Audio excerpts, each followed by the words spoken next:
When you talk to customers and guitar players who are trying to build a guitar or swap out pickups in a certain guitar they already have, what goes into the process of if a particular client calls, how specialized and specific can you be with a request from a particular client? One thing I've learned for sure is you still have to build it your way and do it what you know is best. Part of that is like bringing them back to reality, like this works, this doesn't work, this is what I know sounds good, and then understanding where they're coming from, like what have you used that you really like or are used to, you know.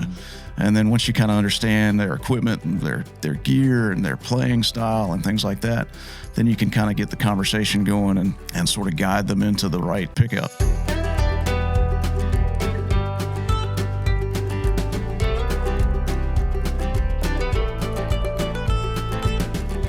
Welcome, everybody, to another episode of the Studio 101 podcast. My name is Brad Phillips. Our special guest on site today is the Mr. David Shepard. Dave, thanks you for coming in, man. And thanks for having me, man. And hanging out, making the long drive down. I think you were able to come in last night. Is that right? Yeah, I came in, stayed at a hotel, man. I said I wasn't going to do a 10-hour drive in one day. So. Right, yeah. That's a lot of driving.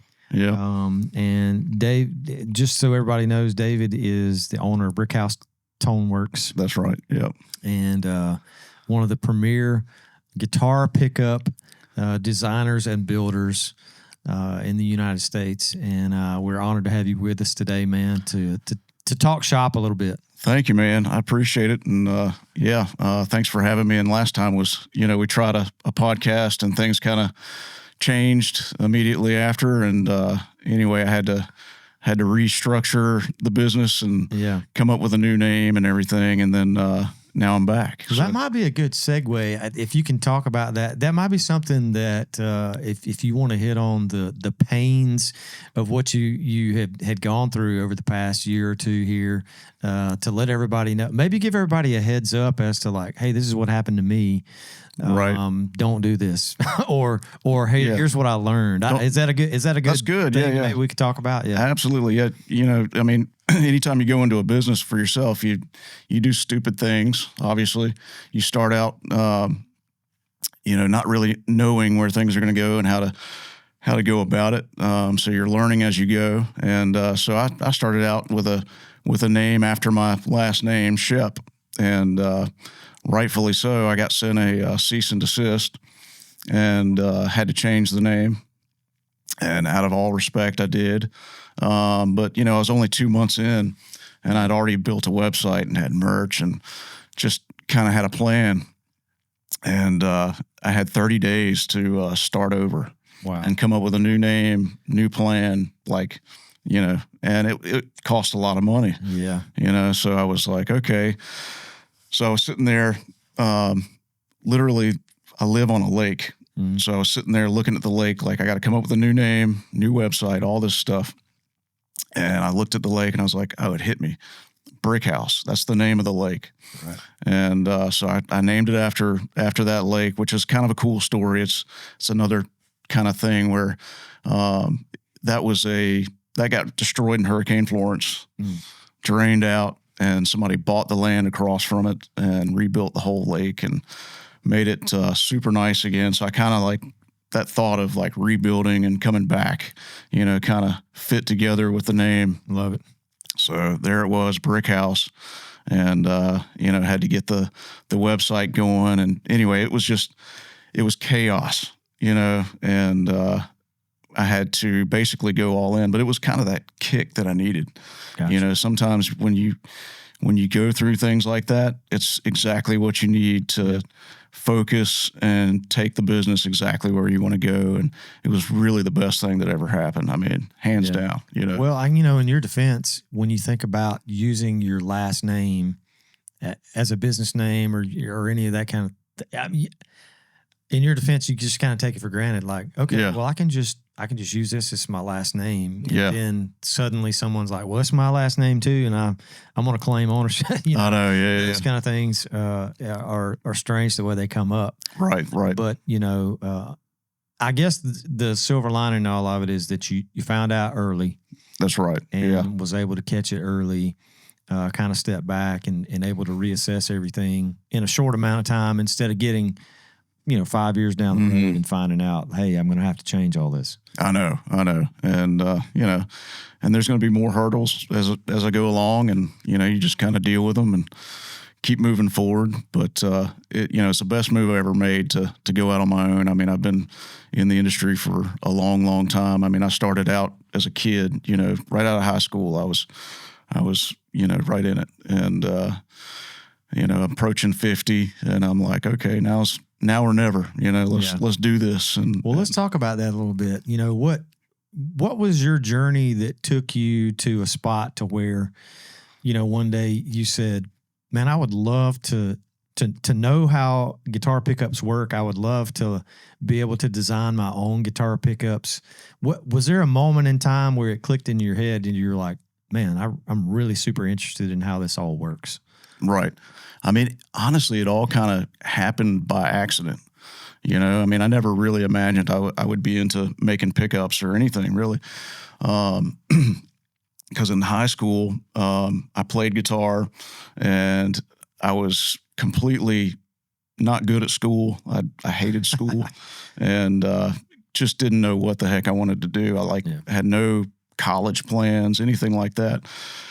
And so my sister was dating a guy who was a musician, and I used to hang out with him and play guitar and stuff. And he was he got this pamphlet from Roberto Vinn's School of Luthery out in Arizona. And he was like, I'm going to go there and learn how to build guitars. And he told me about it. And I was like, man, that's a thing. You can actually go to school for that. Well, pause right there for a second. What date range was this? We're talking like 1990. That was probably 1995 when he told me about that. Gotcha. And it was just a piece of mail that came in that said, hey, you can go become a luthier? Yeah, like he got his hands on the information somehow through somebody he knew. Like back then you didn't really have much internet stuff going on. No, you just had to know somebody. Yeah, because there was not the age of all access information.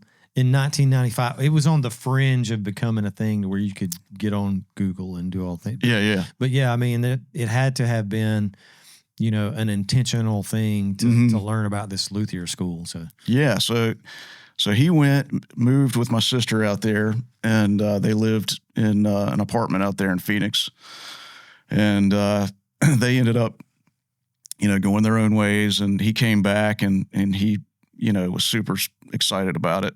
And my sister was still living there. And so I was like, man, I'm going to do this too. Like, this is what I want to do. Yeah. It just kind of hit. And so I convinced my stepdad. I was like, man, I really want to do this.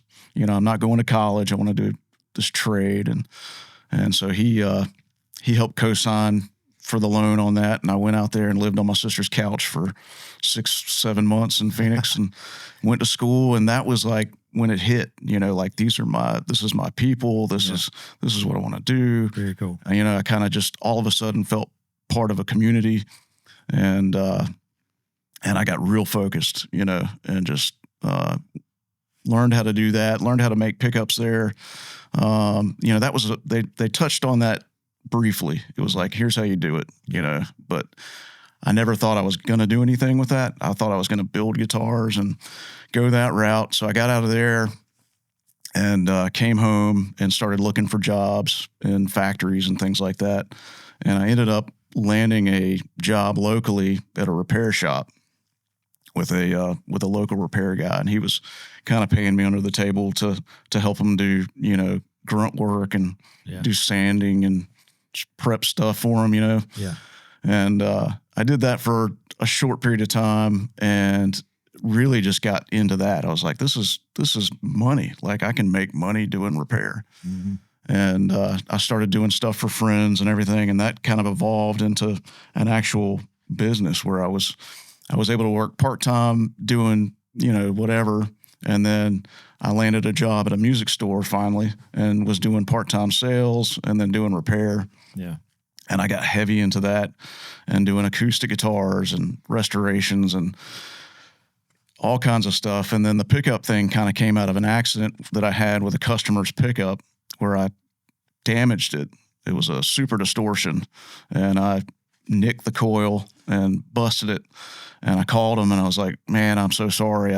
I messed up your pickup, and he was so cool about it. He was like, well, you don't worry about it. If you can fix it, cool. If not, I'll just get another one, And I was like, I got to try to fix this thing, And so I had a buddy in town who made guitars and everything, and he knew somebody that rewound motors.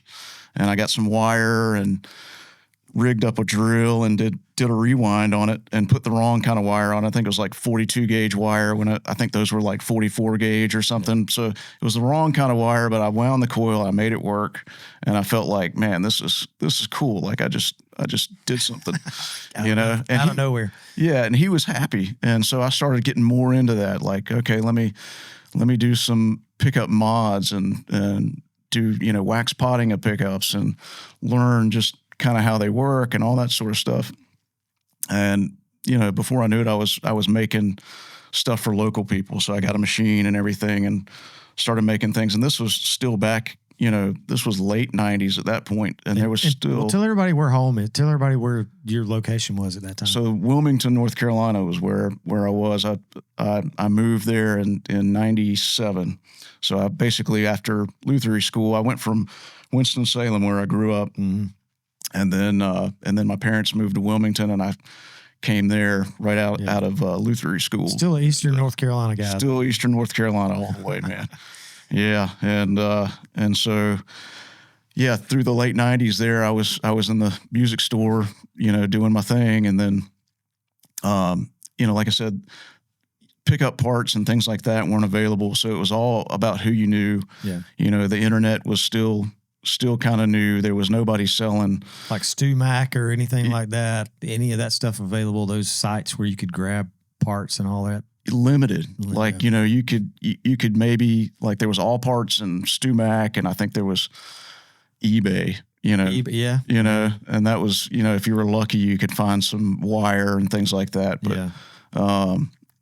And outside of that, it was like who you knew. There was I think there was some forums and things that you could go on and get in. Because I'm assuming like even in that era of time, you're talking about what Fender was making their own pickups. Maybe Seymour Duncan was kind of a thing to where you could purchase their pre-made pickups and drop them in. Right. All those kind of things, I guess, was probably the most prominent thing that would have been available in that time frame. Yeah. I mean, you could speak more to that if you want to, but no, I mean, you're right. I mean, that was you had your big Duncan, DiMarzio, EMG, like that whole thing, Fishman. Mm-hmm. I mean, they're still obviously huge brands, and then the boutique world was real small. There was a handful of guys doing that, but again, it was real hard to do independent things mm-hmm. during that time period, because you had to invest so much into molds and your own parts and everything like that. You couldn't just go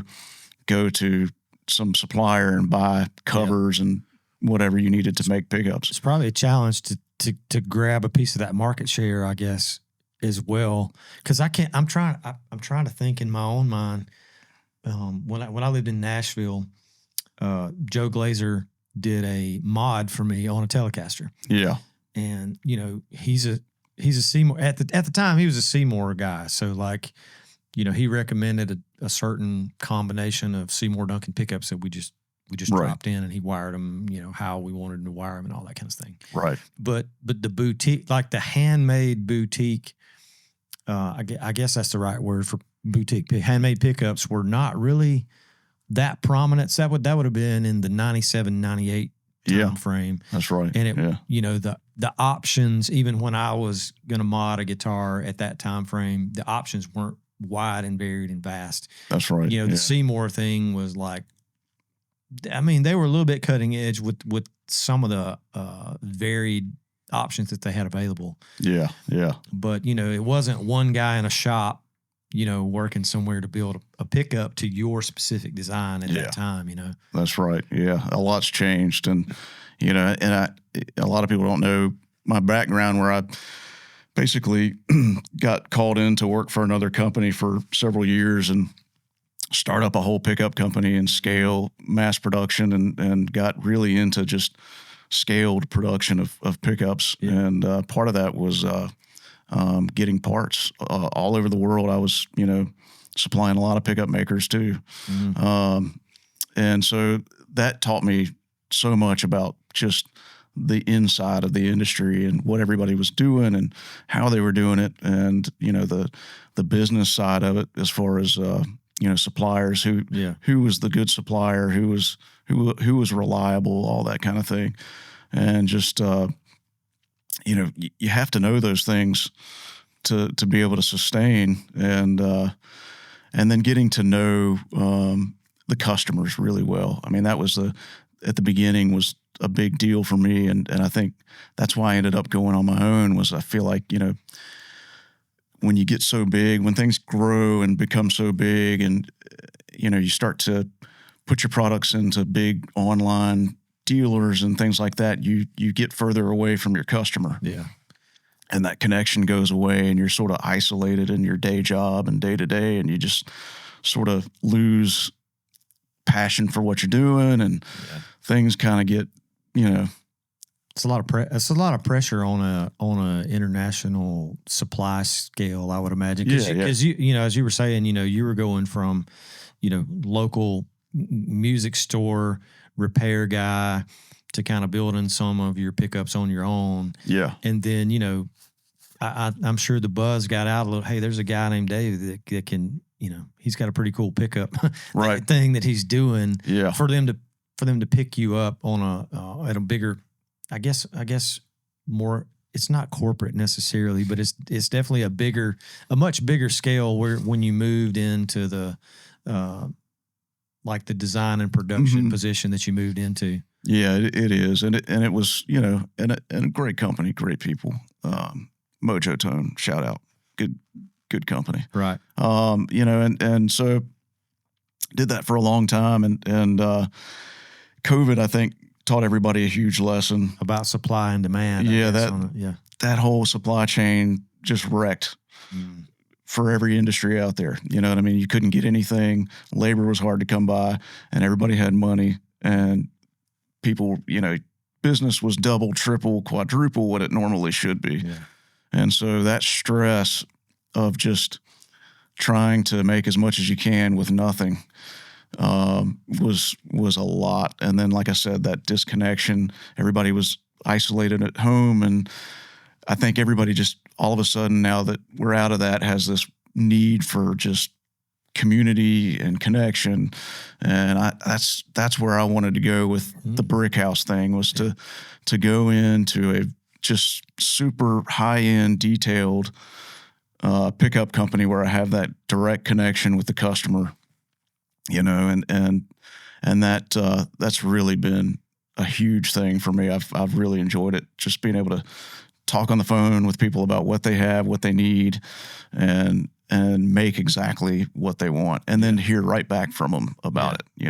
And so your role at Mojo, for anybody who's ever bought a Mojo pickup, it was probably one of your designs, if I was kind of guessing. Yeah. I mean, because, when you were there in that role, and you can expound on this if you want to, you're there in that role for Mojo, kind of designing different things that they had in their line of products and all. I don't know if you can talk a little bit about that particular, job description that you had there working at Mojo. What did that look like, day to day, on a monthly basis? Are you kind of in the lab sort of designing things? What does that look like? I mean, it was a lot. I mean, managing everything from numbers to processes to people, having a crew of upwards of 10, 12 people working for me. And so that was an interesting thing. You got to put processes in place for people that maybe don't know anything about pickups. And so it teaches you a lot of patience and how to solve problems. Yeah. And that was something I was good at anyway, but I got to really get into that and loved it. You know, it was fantastic. Yeah. But yeah, I after, gosh, years and years, I just finally said it's all or nothing. You know, I'm at that point in my life where, you know, you call it a midlife crisis or whatever, but you know, you got to show something for what you've done, you know, and I've got my kids and everything, and they're coming up in the world, and they're getting ready to go out on their own. So it was kind of perfect timing where I felt like I got my time with my kids while they were little and raised them up, and now they're older and kind of doing their thing, and now I can break off and give it a shot, you know. Yeah, I love it.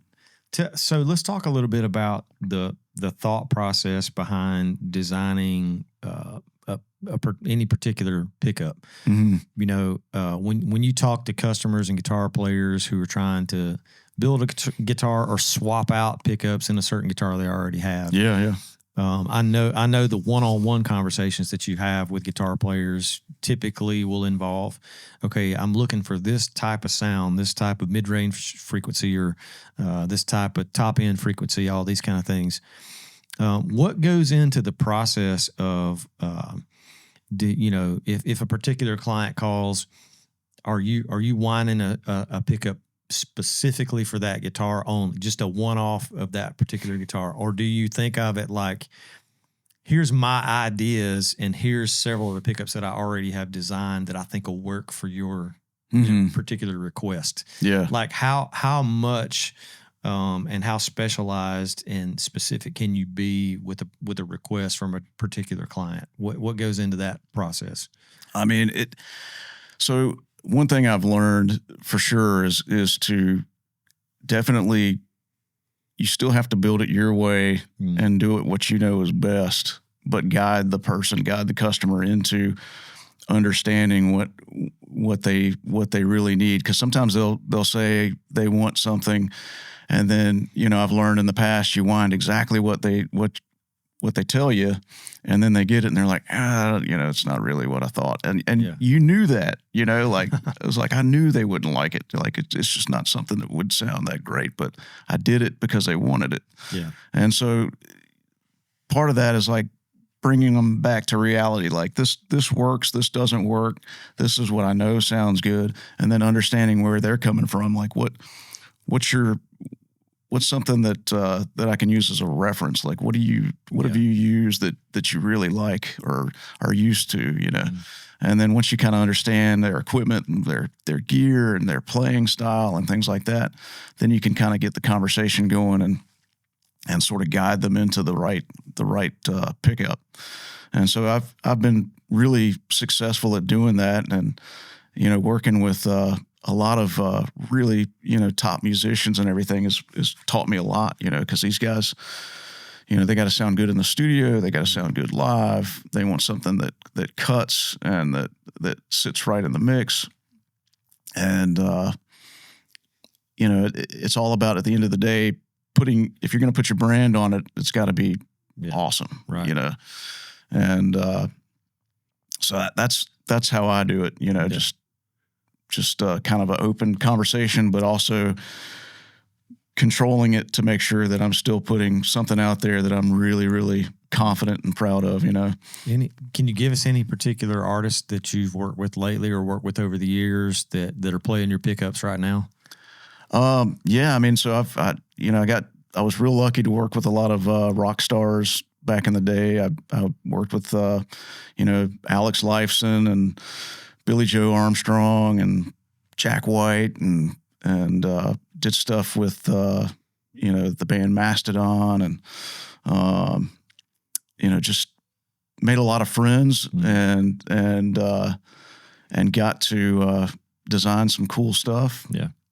And lately, you know, I'm working with a lot of the Nashville scene and getting in with the country music scene a lot. They're really, really just, it's such a tight knit community. Everybody knows everybody, and it's just a good scene to be a part of. And you know, and it's all high quality stuff. You know, like everybody plays awesome quality guitars and amps and that kind of thing. So it really fits what I do. And so yeah, I'm working with a lot of guys. Like I was, John Suki with Chase Rice. He's a really good friend of mine and has been instrumental in helping me get to know more people and just a great friend and really cool with my kids. Like he took them backstage and just got us to hang out and meet people. And, my girls never forget that stuff. You know? Right. That's right. And that's the benefit of the job, right? I know. Yeah. Yeah. So just a lot of really fun things. And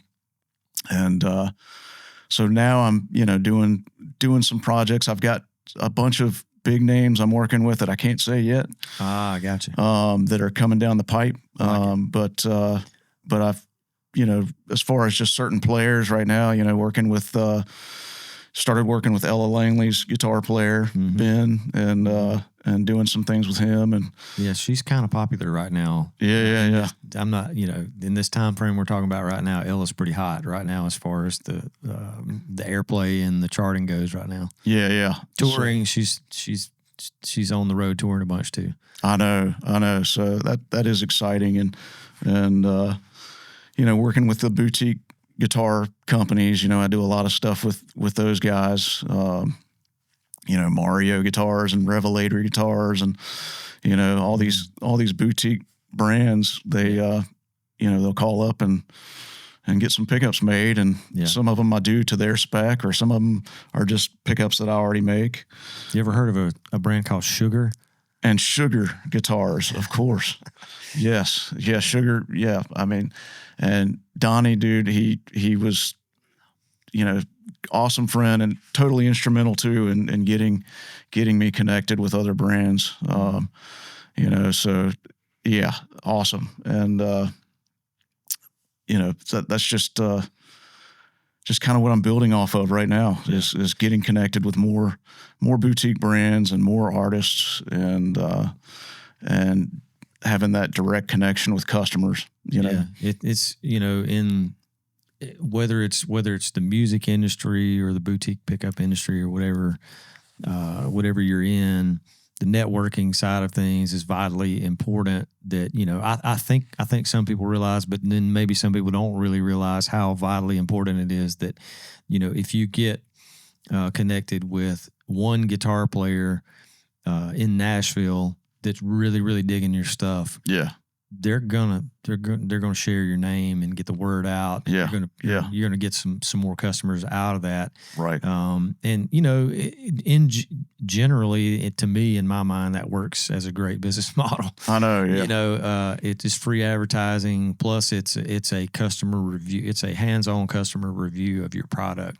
Yeah. And you can't really beat that. That's right. As far as the advertising side of it, it's not. You can't get a paid meta ad to do what that one guitar player that really loves your stuff is gonna sell your product probably 10 times more than anything else. Yes. Yeah.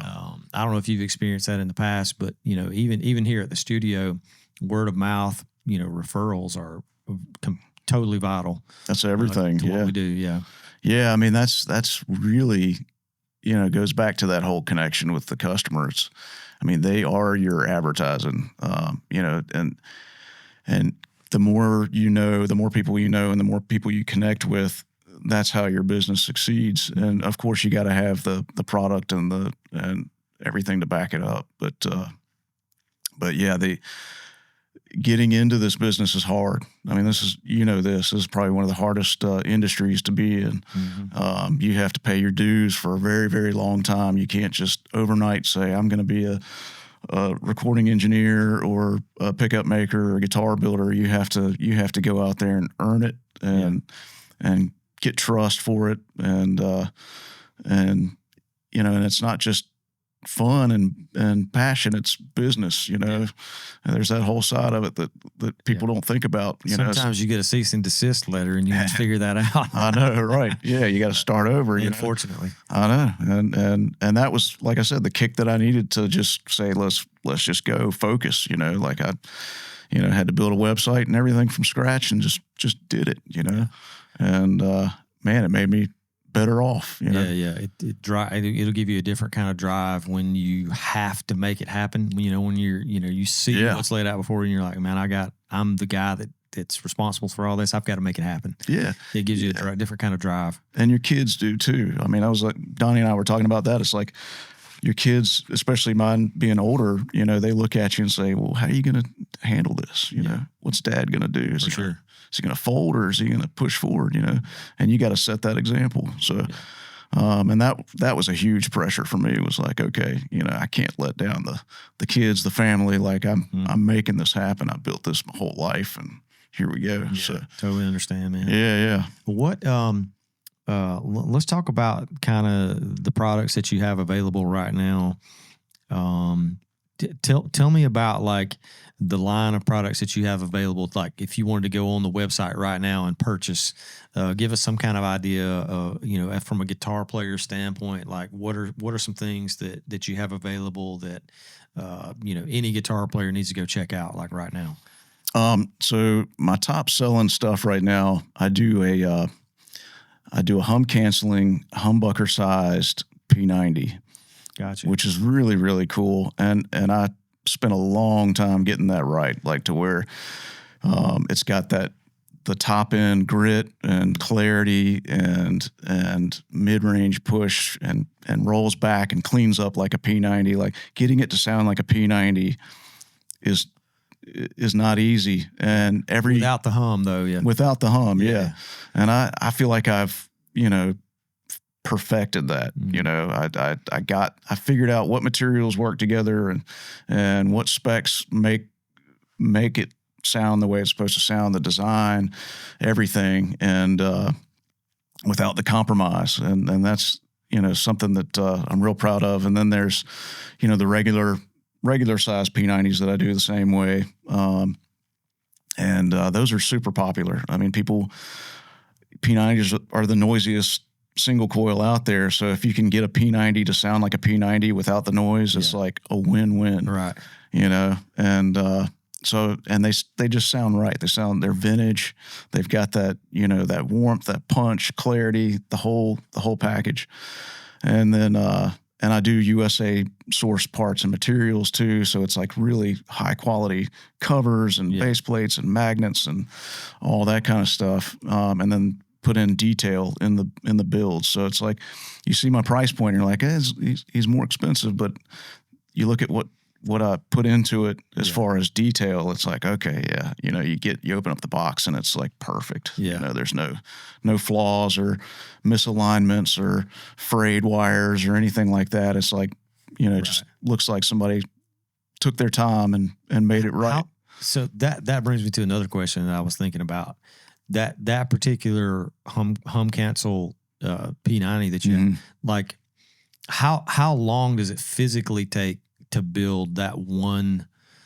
You know, after all the design and all the testing and all the things, when you figured out the game plan of what you want to, what the build needs to look like. Yeah. Like how long does it take to make that one pickup from start to finish? With all the parts. Yeah, that's a good question. I mean, so if I'm making like one at a time, it takes forever, you know, because I got to fabricate the bobbins. Like I make my own bobbins in house, like a laser cut a bunch of stuff, and you know, so that can take probably a couple hours, you know. And if I try to scale it, like I do a run usually of, you know, several at a time, and that brings the time down, you know, considerably. So, you know, it's an hour and a half, you know, not counting the time you have to deal with the sale and entering the order and all the other stuff, but just the actual manufacturing time. Yeah. So it's a process, you know. Yeah. And sometimes I take too much time to do it, you know, like it has to be perfect. You know what I mean? Well, I mean, that's the handmade boutique side of things that you don't get with the mass manufactured. Yeah. You know, I mean, I guess you could program a machine to have so many wines on a pickup, right, and then right. dip it in wax and then move on, I guess, right? Yeah. You can train a machine to do that. Right, but the hand wound pickups that you're making, I mean, are going to definitely be, everything's going to be pristine when you're done and put it in the box. Right. So you get a guarantee of exactly how many times it's been wound and all the things that meet your specs that you designed, Yeah, and that's what I love is having the control over it. And I'm teaching my daughter how to do it too, which she's loving it. Yeah. She's going to be spending a lot this summer with me. Okay. Doing some winding and so she's natural. Like she's got the dexterity in her hands and good eyes and all that stuff. So she can just. I mean, everything I show her, she's like, okay, got it. So your machine, are you machine winding, hand winding? Like how does that? Try to give me a scope of what that looks like to wind a pickup. So I do a little bit of both. So hand winding is kind of to understand what that means. It's hand guiding the wire onto a machine. Gotcha. So you have a machine that spins the bobbin, and then you're taking the wire and holding it between your fingers and guiding it onto the coil. So it's really hand guided. Yeah. But I do a lot of computer winding too. Okay. So, and a computer wound pickup is only as good as the person inputting the information, Right. And so what that does though is it's so much more consistent than hand winding. Hand winding is great if you're doing small batches, but if you're going to try to do the same thing over and over and over, you're never going to get the same exact turns per layer. You're not going to get the same exact tension. So, I found myself where I would wind 5 pickups by hand and, do a sine wave, check the frequency of them. And they were all they were all slightly off from each other. Yeah. The capacitance was slightly off. And you would have, one that was like way more magic sounding than, the others, and that inconsistency, you don't want that when you're doing really, really high end stuff. So computer winding allows me to take what I know and say, I know that when I do this many turns per layer and I scatter it this way throughout the coil on this particular pickup, a Strat, a P90 or whatever, and I do this tension, when I can repeat that, I get the perfect pickup every time. And so that's why I lean on computer winding quite a bit. But it is like exactly it's how you program it. And you have to know, like I said, on a P90, you want this tension, you want this turns per layer, and on a Strat, you want this. And, Yeah. It's... I know you said that you had some, some new artists that you're starting to work with, some kind of secret names that you have under your hat right now of artists that you're working with. What about are there any maybe new products that you kind of have in the lab, the mad scientist lab up there? Anything you can give us that, hey, I'm working on a thing and I'm super excited about it. Can you give us any inside dirt on something that you might be working on right now? Yeah, sure. I mean, so a lot of what I'm doing now is kind of filling out the line, expanding and covering sort of all the different categories. Yeah. And one of the things I'm getting into is bass pickups. Okay. But that's not a it's not like a new invention or anything like that. It's not one that you have available yet. I have P bass. Gotcha. But a lot of these so a lot of the companies, they just copy vintage specs, It's more of a spec wound. Music Man, P bass. Yeah. All the stuff that they're kind of duplicating those, right? Yeah. And that's what a lot of winders do is like they're winding to a price point or they're winding to a spec. They're like, oh yeah, it's got Alnico 5 and it's wound this many turns with this type of wire. It's a 1960 whatever, bam, Right. And the way I look at it is I'll look at that particular pickup, like a 1963 Strat pickup, let's say, and it's like, okay, well, they all didn't sound good, like that's a myth, but a lot of them did. Some of them were really, really good. Mm-hmm. And what was that about them that was great, and being able to bring that out in every single one that you do. And so that's the way I look at it, is like, how do I get that 10%, 15% more out of that pickup that's already been made? Basically take it from a mass produced type of thing into this really refined, perfected thing. Yeah. And so that's what I do with all my repro type stuff, and just voice it to be as efficient and as loud and toneful as possible. Because that's the other thing, is like winding to a tone. People, some people don't understand the pickups. They're like, it's all in your hands, like, well, yeah, it is. It's totally in your hands. Yeah.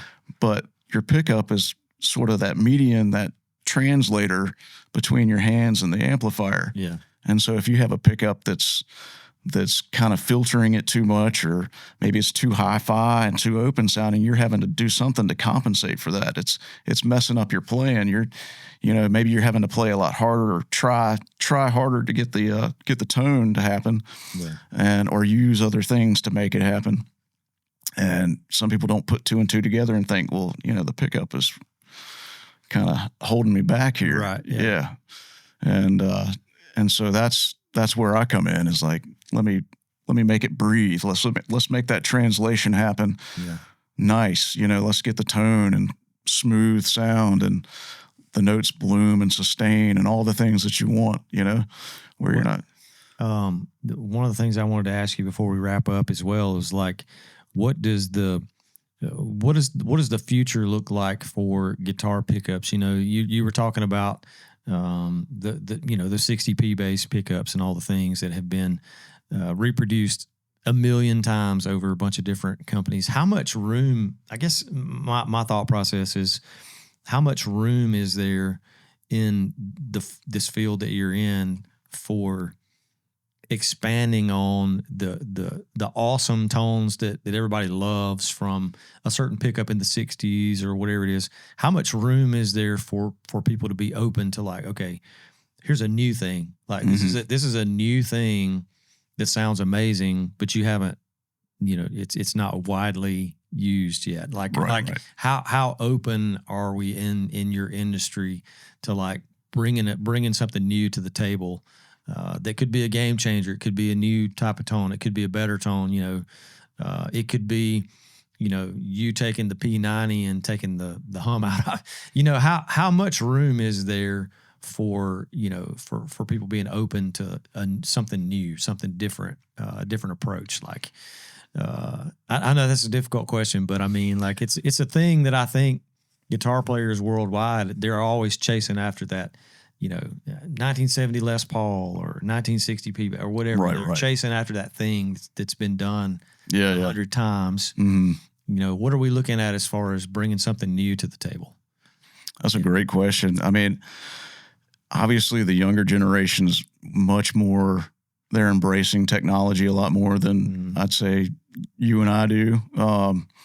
And so you're seeing a lot more of the modeling thing and digital thing happening at a fast pace, and it's getting to be pretty dang good, and you haven't seen that really in the pickup world yet, pedals and effects and everything else. But I would imagine eventually somebody's going to tap into that and probably figure out how to do, a guitar that models multiple pickups, or a pickup that models multiple pickups, and and hopefully make it sound decent, But right now that seems pretty, I don't know, maybe it's not that far away. I don't know. You still can't beat electricity and steel wires and magnetics. That's the thing, man. You still can't quite beat it. There's nothing that beats it. A tube amp, a speaker cabinet, pickups, guitar, like that. The feel is everything. Yeah. It's like, it's one thing to listen to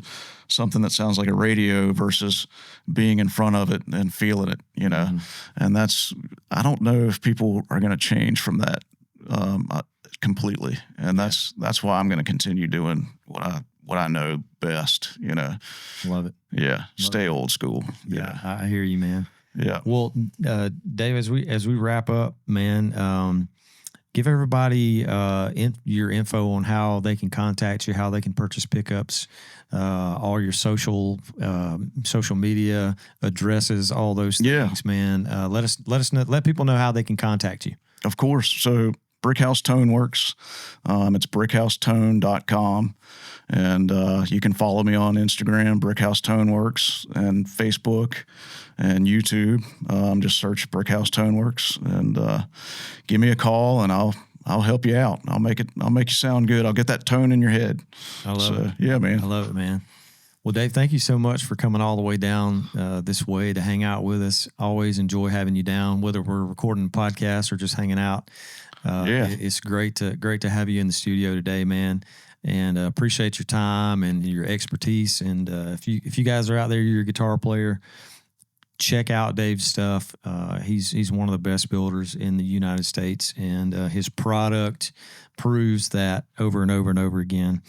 But thanks again for being here, man. Thank you, man. And we're going to wrap up this episode of the Studio 101 podcast.